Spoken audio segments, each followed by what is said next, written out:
ભારતીય સંસ્કૃતિમાં ઋષિભી બહુધમ ગીતા તેમજ સ્વાધ્યાય પ્રવચનાભ્યામ ન પ્રમદિતવ્યમ, સ્વાધ્યાય પ્રવૃત્તિમાં ક્યારેય આળસ કરવી નહીં. સ્વાધ્યાય એટલે સંપ્રદાય નથી. સ્વાધ્યાય એટલે કોઈ નવો વાડો નથી. સ્વાધ્યાય એટલે કોઈ આંદોલન કે ચળવળ નથી. સ્વાધ્યાય એ માનવ જીવનના વિકાસ માટે જે ઋષિઓએ હજારો વર્ષ, ઋષિભી બહુધમ ગીતા, હજારો વર્ષ પહેલાં ઋષિઓએ ગાયેલી જે વાતો છે એ સિદ્ધાંતો સમજવાનો જે પ્રયત્ન થાય છે તેના માટે સ્વાધ્યાય શબ્દ વપરાય છે.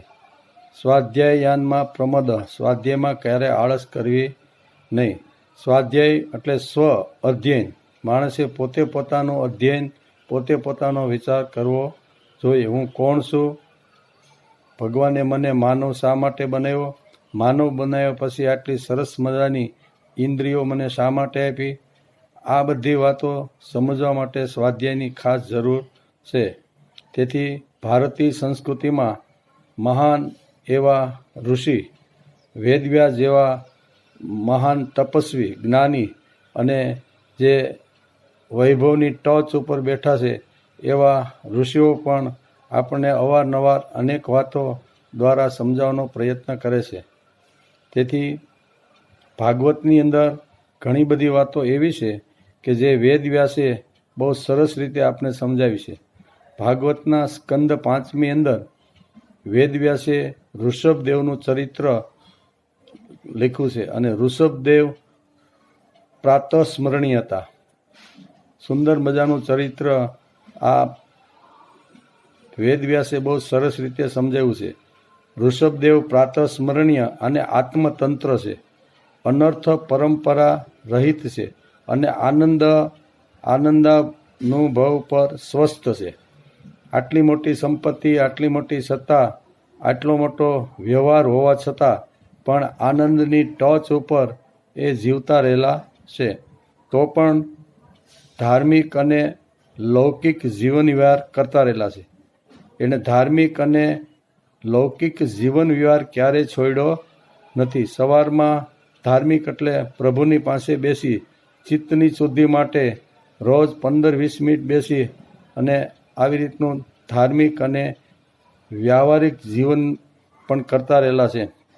એટલું જ નહીં, પણ તેણે પોતાના પુત્રોને સુંદર મજાનો એક સંદેશો અથવા ઉપદેશ આપ્યો છે. વિતરાગ ઋષભદેવે પોતાના પુત્રોને જે ઉપદેશ આપ્યો છે તે દરેક સંસારી માણસે વાંચવા જેવો છે.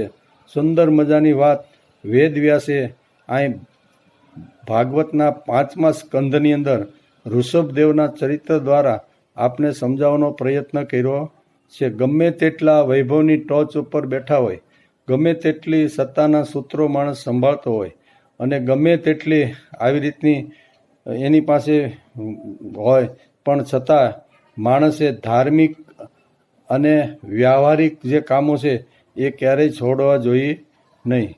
તેથી સરસ મજાનો સંસાર કર્યો, વાનપ્રસ્થ આશ્રમમાં પ્રવેશ કરવાનો.